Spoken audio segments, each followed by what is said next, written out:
things then None of these decisions are final. right. So, Should be in the minutes. So, I want to just start. I thought it might be useful, Tony, if you could talk about the email that you sent us on the 28th, RE Public Education by Charter Commission Issues. I was wondering if you could sort of talk about this.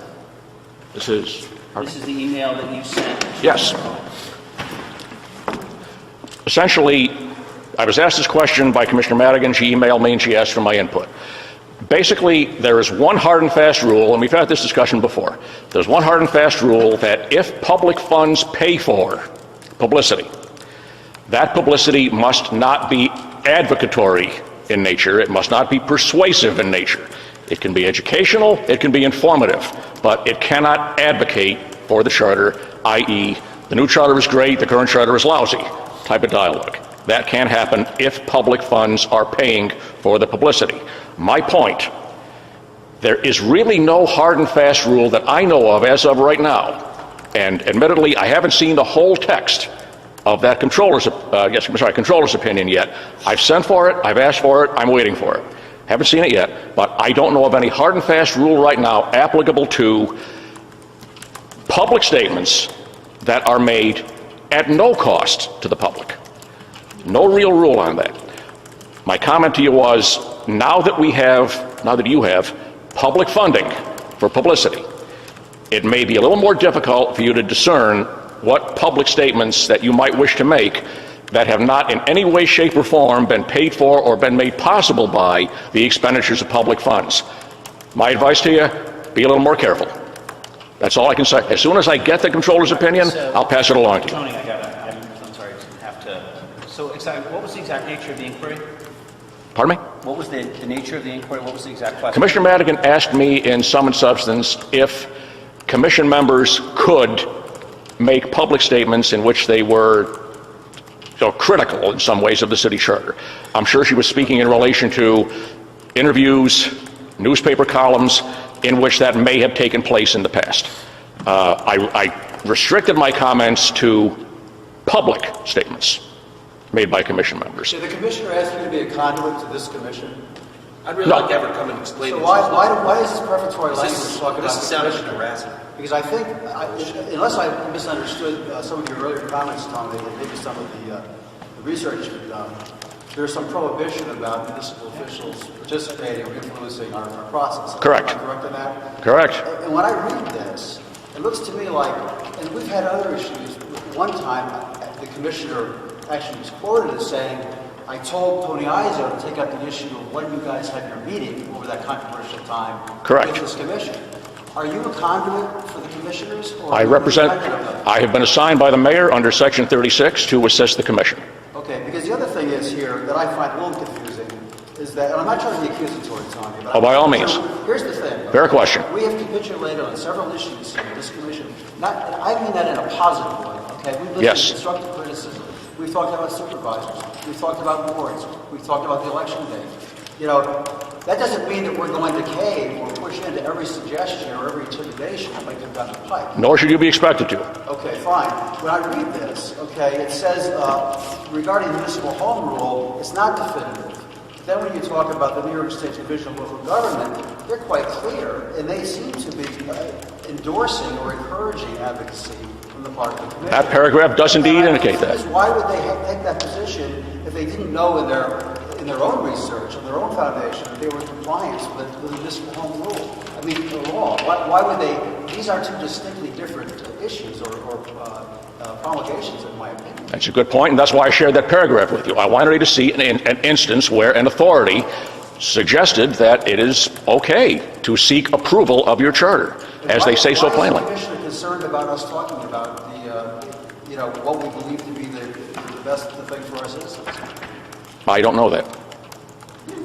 I was asked a question, I responded to it. It seems to me that the appropriate answer would have been Article 1 of the Constitution, right? Congress shall make no law abridging the freedom of speech, right? Well stated. Our people on here have their First Amendment rights. They've not given them up to do that. I guess the other thing that I'm also sort of concerned about is this, your sort of suggestion that it could be informative but not persuasive. And this sort of, somehow, this suggestion that the Commissioner of Finance would have final say over what will or will not be funded. The law doesn't say that.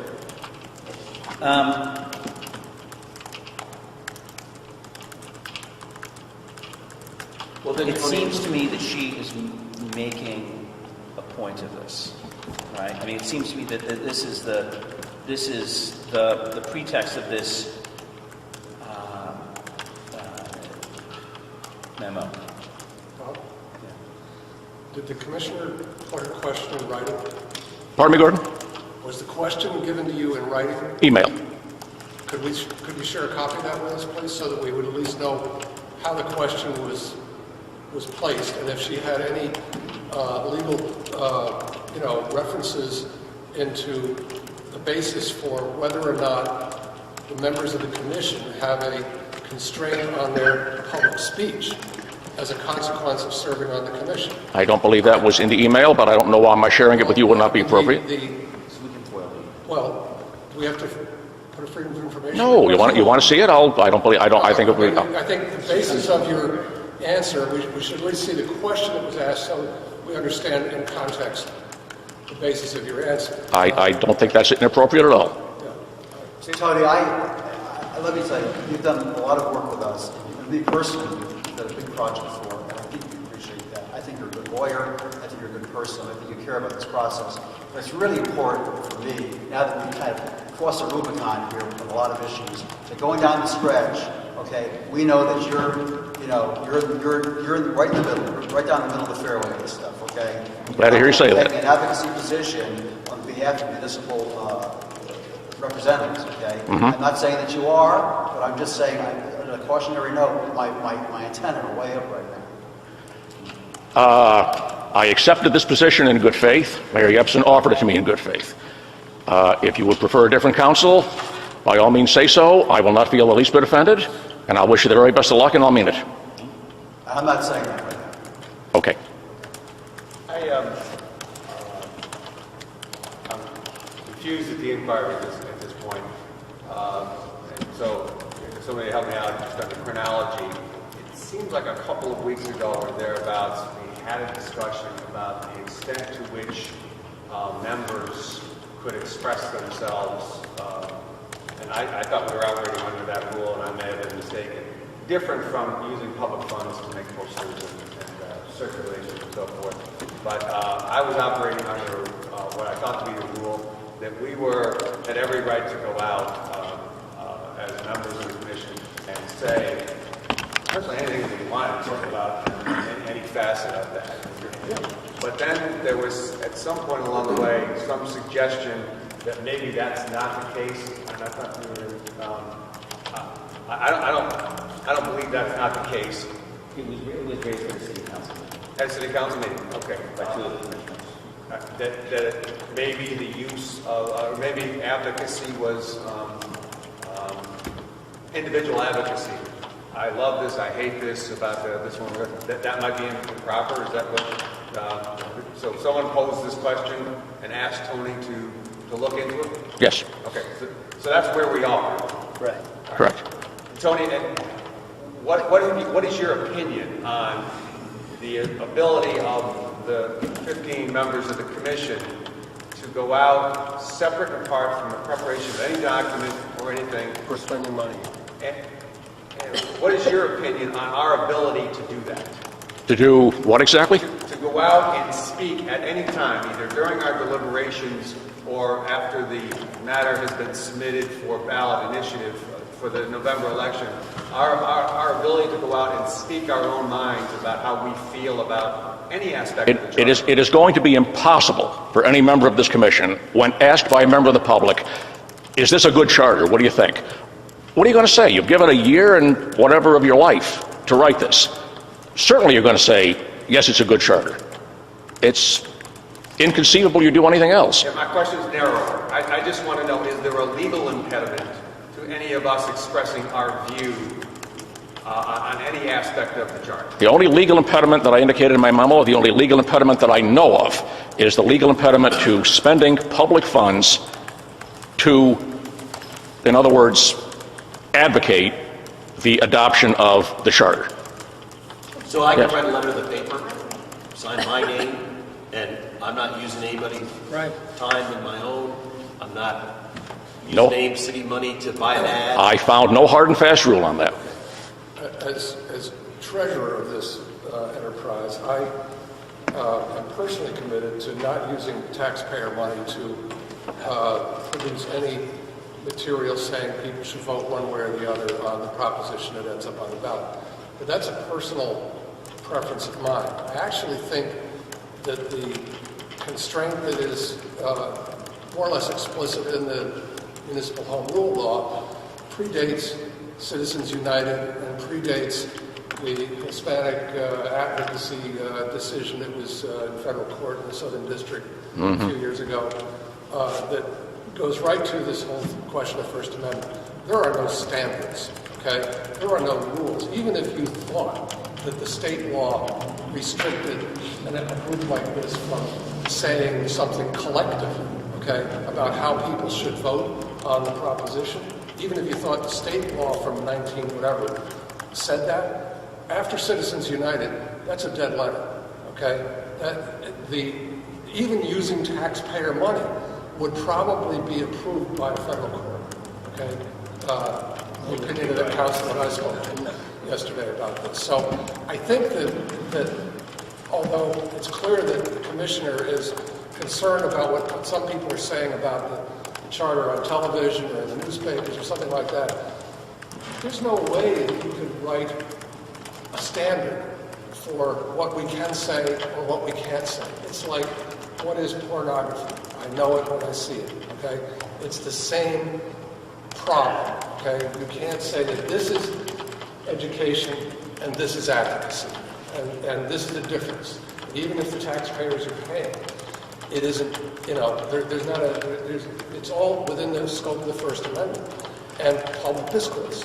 So I don't think we should be paying for advocacy.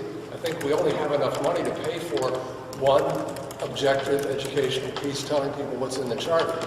But I think it's a slippery slope of speech suppression, which seems to be best illustrated these days in Washington, you know, with some efforts coming out of the White House that are really going on here, and intimidation, as somebody else said. Why is the speech suppression? Well, it's an elected official that Just controls. finish my question. For any person to ask the question about what the rule is, Well, I don't Because understand. the way that it was expressed at the city council meeting, which I attended, okay, was the criticism implicit in the question was that we should not be allowed to make these advocacy positions, irrespective of whether we were spending taxpayer money. That was the very clear idea behind the question. It was not an objectively phrased question. Can the Charter Commission, do that? No, it was. They shouldn't be doing this, should they? Okay, more like in that vein. So I witnessed that question myself verbally. I don't know what came by in email, but I think it was implicit that we shouldn't be doing that. And that to me is a form of, after they held us up for the money, it's a form of coercion that is out of place in this process. Hence the question, and Yeah. hence the answer. I'm perfectly content with the process. I don't know that anybody held anybody up with it. We don't want to get into debating with the council, but I'm content with the answer. Let's get to the charter, maybe. I think we raised this thoroughly. Issue come down strongly on the side of the First Amendment.